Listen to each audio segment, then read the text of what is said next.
Hello and welcome to the GrapeSEED Official Podcast. In this episode of the All These Things series, we will focus on action activities. If we focus solely on the fact that our jobs are to teach students English, we can sometimes overlook the fact that we are teaching children, especially very young children in early units. We can't expect them to sit perfectly still and focus on us throughout the entire lesson. They need to move. Knowing that, as teachers, we need to strategically provide our students chances to move during our lessons so that they can refocus on other materials we plan to teach. Luckily, GrapeSEED's action activities provide the movement our students need. Before we jump into the teaching method, let's talk about how we can tell if our students understand a concept we have taught them. One of the main ways we do this is through asking questions. We want students to be able to communicate in English, so expecting them to respond to our questions is an effective way to give them practice speaking, while also giving us data on how well our students understand a given concept.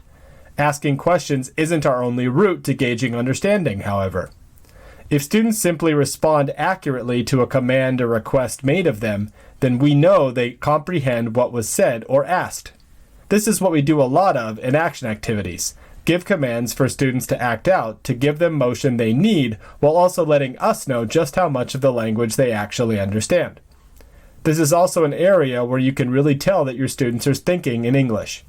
If you give a command like stand up and your students immediately stand, you know they aren't relying on home language translation.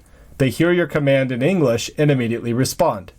In a nutshell, GrapeSEED action activities provide necessary movement for students while targeting specific learning objectives. So let's discuss teaching method. Action activities are another verbal skills tool, so again, you won't be pointing to the text on the cards.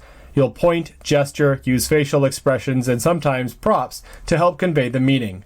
But mostly, you'll be moving with your students, especially in early exposures. In action activities, you will have your students do many different things, from walking to running to crawling around on the floor. Thus, it is critical that you create a safe environment for your students to do these motions in. Remember that students aren't always in complete control of their bodies, especially when they are younger. You will need to plan ahead for each action activity you will teach and think about how you can keep things safe while also hitting the learning objectives for that day. Let's look at a couple action activities in Unit 1. In Stand Up, you really only need chairs, both for your students and for yourself. There isn't very much you need to do to keep your students safe. They will stay in their chairs or in the immediate chair space. Now let's look at Hop Like a Rabbit, where students will jump, run, and crawl. If you don't plan ahead and don't give clear instructions, your students will likely run into each other or into other things in your classroom. So you will need a planned route for your students to move in and clear directions for them.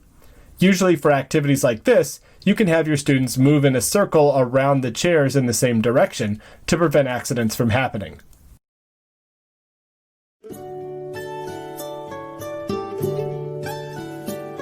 Goodbye, my friends, goodbye.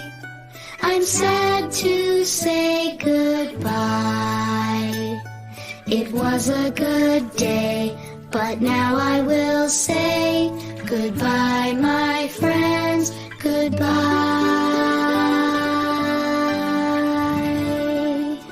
Goodbye, everyone.